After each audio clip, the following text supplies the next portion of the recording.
Oiê, sejam muito bem-vindos ao meu canal. Hoje a gente vai falar sobre um caso criminal muito pesado, então caso você tenha menos de 18 anos de idade, não assista esse vídeo. Se você assistir, as consequências são suas, porque no vídeo de hoje vai abordar todas essas coisas aqui que não é legal caso você tenha menos de 18 anos, beleza? O caso criminal de hoje é sobre David Parker Ray, ou então mais conhecido como Toy Box Killer. Ele era um homem, foi um homem que torturou diversas mulheres, abusou sexualmente delas. Tudo isso dentro de um trailer, e dentro desse trailer ele tinha uma caixa de tortura onde ele colocava suas vítimas e fazia coisas bizarras que a gente vai contar no caso criminal de hoje. Então bora pro vídeo.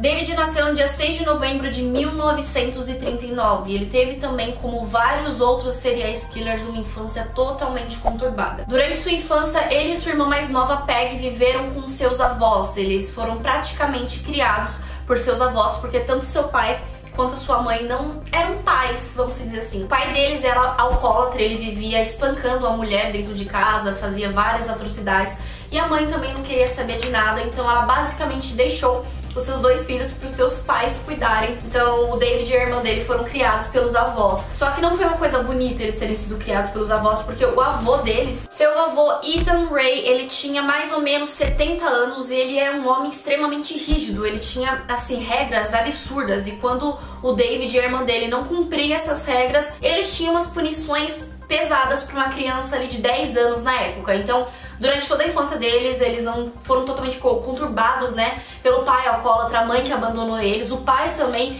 e pelo avô que vivia, né, espancando eles caso eles não seguissem ali as regras. Então, a gente já sabe que o David, como todos os outros serial killers que têm uma mente assim diabólica, ele não teve uma infância nada legal. David cresceu e ele teve várias mulheres. Ele se casou 4 vezes e se divorciou 4 vezes. Em um desses relacionamentos ele teve 2 filhos, incluindo Glenda Jen, que é uma peça essencial aí nesse caso, porque vamos dizer que a filha dele ajudava ele nos crimes, né, nas coisas absurdas que ele fazia. Bom, agora avançando aí um pouquinho, o David depois ele encontrou mais um amor aí na vida dele, mais uma namorada, que ele não chegou a se casar, mas ele teve um relacionamento sério, ele se estabeleceu com essa mulher, e foi aí que ele começou a fazer as atrocidades. Na verdade aí não, porque estimam-se, né, a polícia dos Estados Unidos estima-se que o David começou a fazer isso até mesmo quando ele já era adolescente. Mas pra gente pular aí, porque já foram mais de 60 vítimas, né, que também é o que a polícia dos Estados Unidos estima que ele tenha feito, teve apenas uma sobrevivente que contou todo o caso, tudo que ele fazia, pra gente saber da história de hoje, porque nenhuma das outras possíveis 60 vítimas nunca foram encontradas. No dia 22 de março de 1999, no estado do Novo México, nos Estados Unidos, foi encontrada na rua uma mulher nua, ensanguentada e com uma coleira cheia de pregos no seu pescoço. O nome dela era Cynthia Vigil e ela na época tinha 22 anos. E ela foi a única vítima, né, do David que conseguiu escapar desse lugar para contar a história das barbaridades do que ele fazia dentro daquele trailer e dentro da caixa lá de torturas. Cynthia foi encontrada na rua, como eu falei, nua e toda ensanguentada, com uma coleira no pescoço, até que ela correu para dentro de um trailer e lá ela conseguiu, né, chamar a polícia. E quando a polícia chegou, ela conseguiu contar a história dela, de tudo que tinha acontecido, e ela falou que ela foi sequestrada por um homem e por uma mulher e que ela foi abusada e torturada de várias formas durante 3 dias. Cynthia disse pra polícia que durante os 3 dias em que ela estava mantida, né, em cativeiro e sendo abusada de todas as formas e também torturada, o seu abusador usava instrumentos médicos e às vezes até choque para que ela parasse de se mexer, mas ele fazia de tudo. Ela falou que eles enfiavam vibradores nela e machucava ela de todas as formas possíveis, e que durante todos os 3 dias ela não teve sequer um momento de paz, porque todo esse tempo ela estava sendo abusada e torturada por David. Que no caso até aí ela não sabia quem era ele, porque quando ela estava dentro desse lugar, ela estava dentro de uma caixa e tinha tipo um ferro na sua cabeça que ele colocava nas suas vítimas para que elas não vissem ele. Então, pelo menos no caso da Cynthia, isso aconteceu. Então ela não sabia qual que era o rosto dele, ela só escutava a voz dele e ele torturando e abusando dela de todas as formas. Ela também disse no 3º dia, né, no último dia que ela esteve lá, ela disse que teria certeza de que dali ela não ia passar, que ela ia morrer de alguma forma, e que tudo deu certo depois porque o David, né, o homem que havia torturado ela, ele tinha saído pra trabalhar e a única que tinha ficado dentro daquele trailer era a esposa dele, né, a mulher dele, e que ela também tinha saído, mas ela tinha deixado as chaves em cima de um balcão. Até aí a gente não sabe como, porque se ela tinha uma coisa na cabeça, mas eu acredito que eles deixavam isso só durante as torturas, né, pra ela não ver o David. Então ela achou a chave ali em cima, ela conseguiu sair e foi aí que ela saiu correndo nua e toda ensanguentada pra contar essa história pra polícia. Então daí a polícia começou a fazer buscas naquele lugar, né, e ela conseguiu falar aonde foi que tudo aconteceu, e quando a polícia entrou lá, eles de fato encontraram várias coisas. Eles encontraram muitos objetos sexuais e também objetos de tortura, também tinha equipamento médico, tipo, era muita coisa. E eles encontraram de fato essa caixa onde o David torturava e abusava dessas mulheres. Só que até aí eles não podiam, olha que horrível, eles não podiam incriminar o David porque, segundo o David, era só algo que ele fazia pra saciar os fetiches dele e da mulher dele. Então eles não podiam incriminar porque não tinha nenhuma prova de que alguma mulher já esteve ali sem ser o David e a mulher dele. Mas eles também falaram que no caso dessa menina, da Cynthia, eles encontraram sim a Cynthia, que ela tava por efeito de heroína e que ela era uma prostituta e que eles estavam tentando ajudar ela. E a Cynthia confirmou que realmente ela era uma prostituta e ela usava drogas, só que em momento nenhum ela quis ficar com o David. Ela disse que se lembrou dele porque quando ela tava no seu trabalho, quando ela tava se prostituindo, o David tinha contratado ela, só que depois ela disse que não lembrava mais de nada, como se ele tivesse dopado ela pra que ela realmente pudesse ser sequestrada, né? Depois desse julgamento aí do David, né, na verdade teve um julgamento sim, só que o juiz disse que não tinha provas suficientes daquele trailer e como a Cynthia era uma prostituta, ela não teria mais voz do que um homem que na verdade era visto como um homem bom pela sociedade, porque dentro do seu trabalho falavam que ele era meigo, que ele era calmo, que ele era uma pessoa maravilhosa, assim os seus filhos falavam também e também a sua namorada. Então o juiz quis acreditar no David como um cidadão do bem do que em uma prostituta que teria sido abusada por ele. Então o juiz decretou que não, ele não fez nada, até que 9 meses depois teve mais um julgamento onde o juiz conseguiu sim ver que tinha evidências de que a Cynthia realmente havia sido torturada e abusada por David e também por sua mulher, né, pela namorada dele, porque dentro do trailer eles conseguiram achar uma fita de áudio. Eu vou deixar o áudio aqui, ele é bem torturador, então se você quiser não escuta, não leia esse áudio porque é bem torturador e foi isso que de fato incriminou o David. Hello there, bitch. I'm going to tell you in detail why you have been kidnapped, what's going to happen to you. You are obviously here against your will. You're going to be kept chained in a variety of different positions, usually with your legs or knees forced wide apart. You will be raped thoroughly and repeatedly in every hole you've got. You're going to be drugged up real heavy with a combination of sodium pentothal and phenobarbital.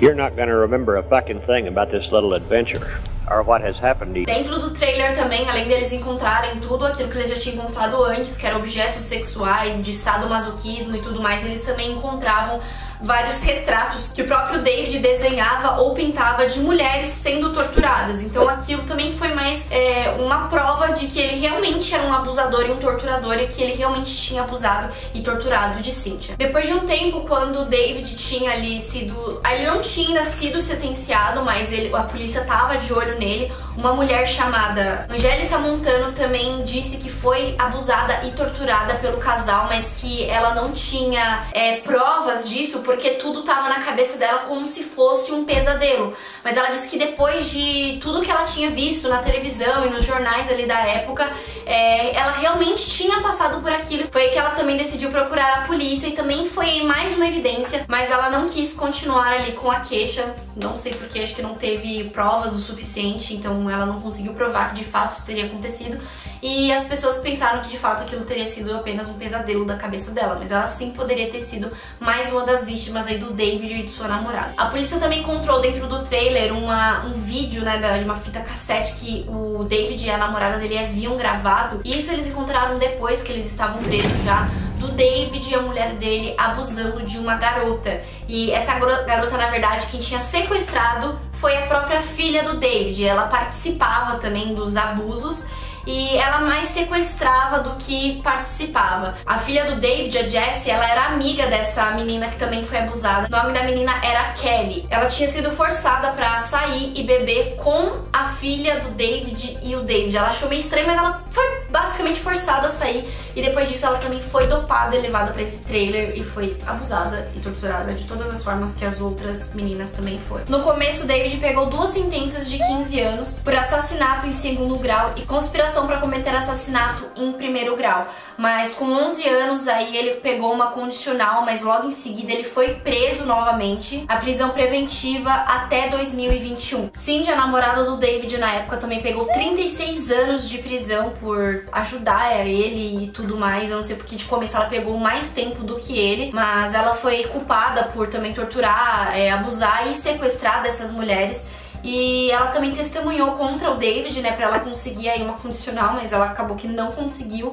A filha do David, ela fez de tudo pra que ela não pegasse prisão, e ela falou que ela não ajudava o pai nem nada, e que ela não sabia de nada, e o David ajudou pra que ela não fosse presa. Então, pra que a filha não fosse presa, ele deu os rolê dele lá, mas a filha dele não foi presa. Durante os anos, a filha dele, ela tentou ajudar o pai também. A polícia fez vários questionamentos com ela e ela disse que teve sim um caso aí bem ruim com o pai dela quando ela tinha uns 19 anos de idade, mas que o pai dela teria tipo um problema de cabeça e que por conta disso ele não poderia ter mais julgamentos para ele ser preso novamente ou pegar uma sentença maior. Então eles não tinham mais provas o suficiente para acusar David de mais sentenças aí. Então ele tipo realmente ele sairia agora em 2021. Mas depois disso eles decidiram que o David deveria ser julgado separadamente de sua noiva, esposa, namorada na época, que era a Cindy, e eles tiveram julgamentos diferentes. E foi aí que eles conseguiram provas suficientes de que o David realmente tinha torturado, tinha abusado de 2 meninas e ele também confessou ter feito isso com mais outras pessoas. A polícia perguntou pra ele, pra namorada dele, aonde ele teria enterrado o corpo dessas meninas, porque ele teria matado elas. E ele, como trabalhava tipo num campo, vamos dizer assim, muito grande, a empresa onde ele trabalhava tinha um campo muito grande, eles nunca conseguiram encontrar nenhum corpo, mas o David disse que enterrou o corpo de todas as suas vítimas dentro daquele lugar. Até que ele foi acusado a 224 anos de prisão. Mas no dia 28 de maio de 2002 ele acabou vindo a falecer por conta de um ataque cardíaco quando ele estava indo para mais um interrogatório. Então ele acabou não sobrevivendo aí, ele morreu em 2002. Então ele não teria cumprido nem a menor sentença dele, que seria até 2021. Então é isso, basicamente. Ele no final pegou 224 anos de sentença aí, mas ele acabou morrendo meses depois, né, semanas depois, se eu não me engano, que ele pegou essa sentença. Então ele não teve nem tempo para sofrer dentro da prisão. E ele logo em seguida morreu em 2002. E esse foi o caso, um caso bem bizarro mesmo, porque querendo ou não, a filha dele fez parte, a namorada dele fez parte, e estima-se aí que ele tenha torturado e matado mais ou menos mais de 60 mulheres durante toda a sua vida. Por isso que a polícia acha que realmente ele começou a fazer isso na adolescência dele, porque ele tinha esse trailer desde a adolescência dele. Então é isso, gente, espero muito que vocês tenham gostado desse caso. Caso vocês tenham alguma ideia de algum caso que vocês querem que eu traga aqui pro canal, deixem nos comentários. Não esquece de me seguir nas outras redes sociais, tô postando todos os dias. Se inscrever no canal, deixar o seu like, e eu tô postando vídeo aqui toda terça e quinta às 6h30 da tarde. É isso, um beijão e até a próxima.